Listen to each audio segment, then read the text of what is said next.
Buenas a todos, de aquí con Encendiendo la Chispa tenemos a Moi Camacho, un influencer en cuanto al ámbito de las redes. Buenos días, buenas tardes, Moi, ¿qué tal? ¿Cómo estás? Hola, ¿qué tal? ¿Cómo estás? Bien, antes que nada vamos a hacerte una serie de preguntas para así conocerte un poco mejor. Muy bien. Pues, si te parece, Moi, antes que nada, pues, ¿qué es lo que te ha impulsado a hacer vídeos en las redes sociales? ¿O qué es lo que te ha motivado?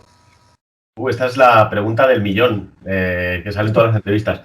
No tengo ninguna motivación en particular. Yo empecé a hacer vídeos hace tiempo, hace bastante tiempo que hago vídeos de este tipo. Empecé a hacer vídeos que no tenían nada que ver, vídeos de humor, unboxings, porque me dio por ahí, los subí a YouTube y tenían cierto éxito, que yo no me esperaba en absoluto. Y me gustaba mucho, me sigue apeteciendo, pero me apetecía también hacer un formato videoblog, que era algo que en aquel entonces, hace 5 o 6 años, pues había muy poco, y sobre todo dedicado a temas más políticos, etcétera. Es una inquietud que no he tenido siempre, pero que tenía en aquel entonces y me llamó la atención. Entonces, en un momento dado hubo una noticia que fue el primer vídeo que hice de este tipo, que es, por eso los llamo a ver si lo he entendido bien, porque me salió decirlo, que fue una campaña del Corte Inglés en la que retiraron un anuncio porque había una familia homoparental muy inclusivo, muy integrador, muy moderno para ser el Corte Inglés, y al día siguiente la retiraron porque habían reunido la plataforma de Hazte Oír, reunió 21.000 firmas, me parece que fueron, para retirarlo, porque daba una mala imagen del Corte Inglés, porque dos papás no podían quererse, obviamente. Entonces voy a ser muy mal hablado en esta entrevista, que no he avisado antes. Me tocó mucho los huevos.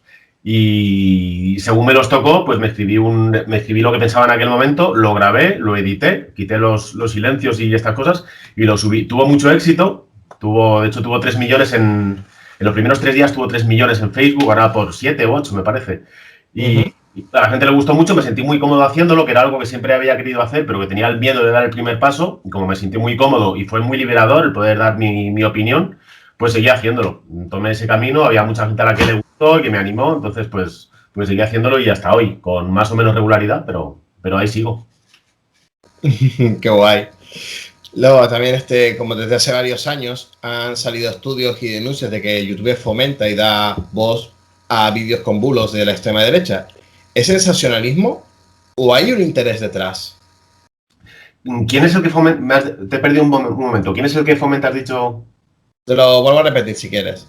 Vale. Desde hace varios años han salido estudios y denuncias de que YouTube fomenta y da voz a vídeos con bulos de la extrema derecha. ¿Eso es sensacionalismo o hay algo detrás o algún interés detrás? Hay un interés comercial, evidentemente. Aparte de que también está un poco influido, lo cual no quiere decir que no opine que sea cierto, porque opino que es cierto, pero también hay que tener en cuenta que la gente de la derecha opina precisamente lo mismo sobre YouTube con respecto a la izquierda, que les censura a ellos y que somos nosotros los que somos los niños mimados de YouTube y de las redes sociales y los que tenemos una especie de monopolio informativo, pues la típica conspiración judeo-marxista.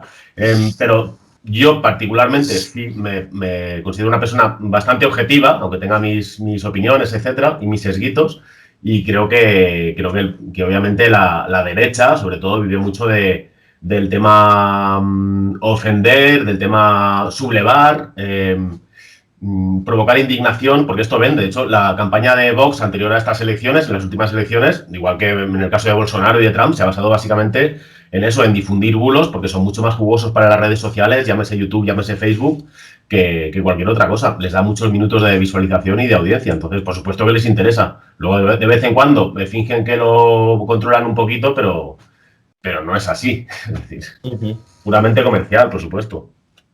Muy interesante punto de vista sobre todo eso de cómo lo ven de la extrema derecha, de que esto es un compone de la izquierda. Yo no me había dado cuenta, la verdad.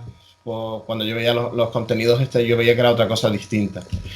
Pues mira, en cuanto a la política, tú has visto eso de que se ha recrudecido la polarización y la crispación cuando la Comisión Europea ha exigido más recortes a cambio de las ayudas. Sí. ¿Esto hay relación o esa crispación sirve para no hablar de ello? ¿Tú cómo lo ves esto? Yo creo que puede que haya cierta relación, pero yo particularmente no creo que haya una relación. Simplemente pues vivimos en en un estado y en una unión de estados que tienen unos intereses que son pues económicos y donde prima pues siempre el récord. Ya lo vimos en la última crisis, que había que apretarse el cinturón, políticas de austeridad, etcétera. Entonces yo creo que eso nace de ahí, de que la gente que tiene más pues siempre va a exigir que los que tienen menos sean los que se apretan el cinturón. Esto es así.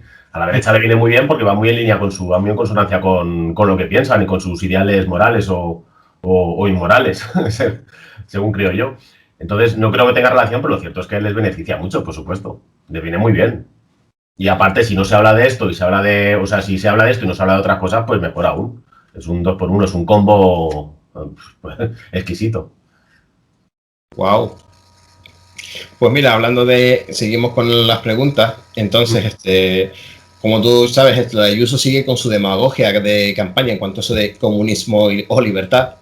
¿Quiénes se beneficiarían realmente de ello, de esta demagogia de campaña?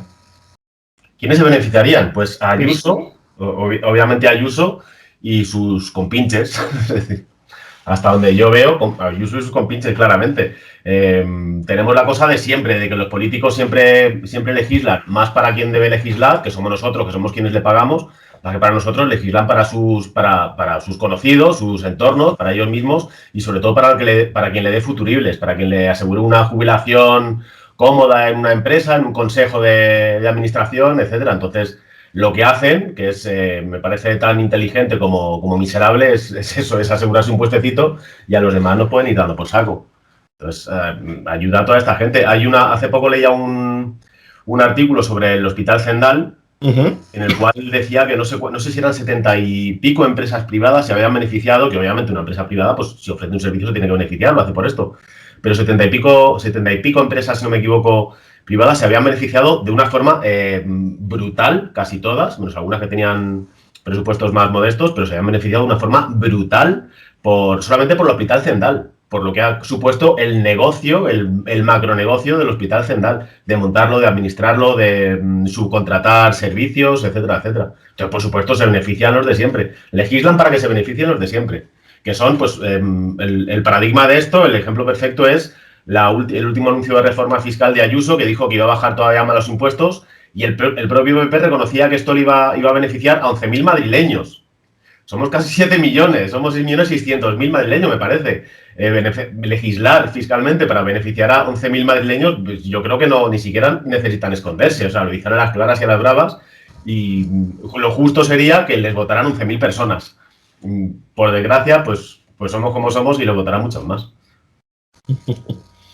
Pues mira, justamente como estamos hablando de lo que estaba hablando de ella, de esos impuestos que benefician a esos 11.000 personas madrileños, es que también te habla justamente de esa campaña. Pero ¿qué supone realmente lo de bajar los impuestos como el IRPF o el del patrimonio?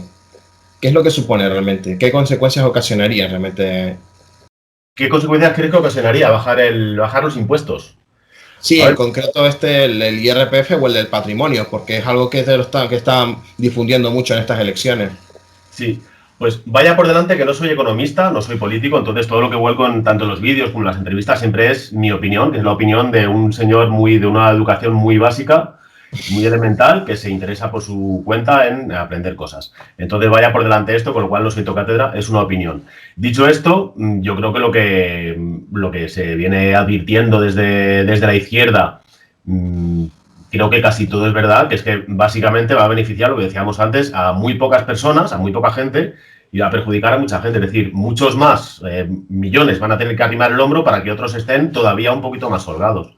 Llámese IRPF, impuesto de patrimonio, etcétera. Cuando ya se ha dicho hasta la saciedad que la Constitución exige y asegura, exige que los que tienen más sean los que más den, los que más pongan. Ellos también usan todo, usan carreteras, usan hospitales, aunque luego se paguen sus seguritos privados, etcétera, pero usan todo. La infraestructura que tenemos para usar Internet, lo usan todo. Yo creo que una solución perfecta, que eso lo he hablado alguna vez con amigos, sería que los impuestos sean totalmente voluntarios. Totalmente voluntarios. Quien no quiera pagar, que no pague, pero que no pise una carretera, que no pise una autopista, que no pise nunca jamás un hospital, y si lo quiere pagar, entonces que no lo pague a precio de socio como nosotros que sí pagamos, que pague la parte que le corresponde. ¿Que te sale un bultito? Pues pagas los 15.000 euros del primer tratamiento, los pagas perfectamente, tienes para eso, si no haberte hecho socio y haber pagado cantidades más moderadas para que todos podamos crear una cooperativa de la cual todos nos beneficiemos. Entonces, quien no quiera que no pague, pero luego que no pise carreteras, que no pise nada de lo que nosotros sí pagamos. Interesante. Pues mira, para ir acabando, como sabéis, bueno, tú eres actor y sabrás que hace unos meses la cultura estaba en pie de guerra por sobrevivir por el tema del COVID. Y Sí. ahora parece que este tema se ha silenciado. Pues, ¿cómo ha afectado la pandemia realmente a la cultura o al mundo de la cultura? La cultura en este país yo creo que siempre se llama, desde siempre, históricamente hemos infravalorado la cultura, la hemos maltratado bastante, por mucho que luego haya voces de la derecha, obviamente de la derecha, que digan que somos unos subvencionados, etcétera, etcétera, lo cual pues sencillamente no se sostiene y ya se ha discutido y ya se ha aclarado 1.000.000 de veces, pero no va a dar ningún resultado, porque hay gente que oye lo que quiere oír.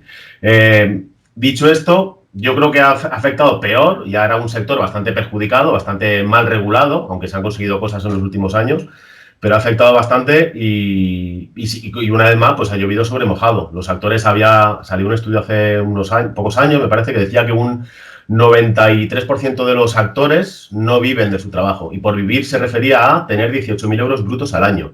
Entonces, o sea, 18.000 euros brutos ya se consideraría vivir, ni siquiera llegaban a eso el 93%. 18.000 euros brutos al año ya es vivir pues muy, muy ajustado, sobre todo aquí en Madrid. Entonces, es lo de siempre. Yo tengo la fortuna de que yo soy actor por vocación, cada vez menos también, pero yo nunca he necesitado vivir de este trabajo, porque es una vocación a la cual he aspirado y sigo aspirando, pero que de momento está ahí y no pasa de aspiración. Entonces, yo me gano la vida con mi trabajo, soy trabajador por cuenta propia, soy entrenador personal, y me gano la vida con mis entrenamientos, con mis clases y con mis sesiones. Y luego, si aparte hago algo, bien, pero tengo la fortuna y a la vez la mala suerte de no poder dedicarme a esto porque me lo saco de otro modo. Y para mí todo eso es extra. Pero si ya estaba mal entonces para todo el mundo, incluso para los que se dedicaban, pues para los que intentamos conseguir algunas migajas, pues todavía más, imagínate. ¡Wow! Recuerdo que tú dijiste lo de entrenador profesional, porque incluso lo dijiste en el último vídeo del tema el último vídeo que subiste a YouTube, que lo habías comentado que has hecho una buena cantidad de trabajo, pero no sabía lo de los 18.000 euros, que eso es algo moderadamente básico, no lo sabía. Yo sé que ahora eso, haciendo un cálculo, es como de unos 1.500 al mes, Bruto. aproximadamente. Bruto, sí. Bruto. Hostias. Y esto es decir, un sector muy privilegiado, se considera privilegiado a este 7% de actores y actrices porque viven con esto o más. Luego habrá un mínimo que viva con mucho más, evidentemente, pues las caras de siempre que vemos en Netflix, y otros que lo rozan y pueden auparse un poco a por lo menos vivir de esto. El 93% restante, pues poniendo lo de siempre, pues poniendo copas y lo que surja. Vale, no. Increíble esta última declaración. Pues esta sería la entrevista. Muchas gracias, Moy. Espero volver a contar contigo para algunas actividades que hagamos. Qué bien. Y seguiremos en contacto y la idea es eso. Y muchas gracias por la entrevista. Nada, muchas gracias a vosotros. Ha sido un placer. Un saludo. Chao.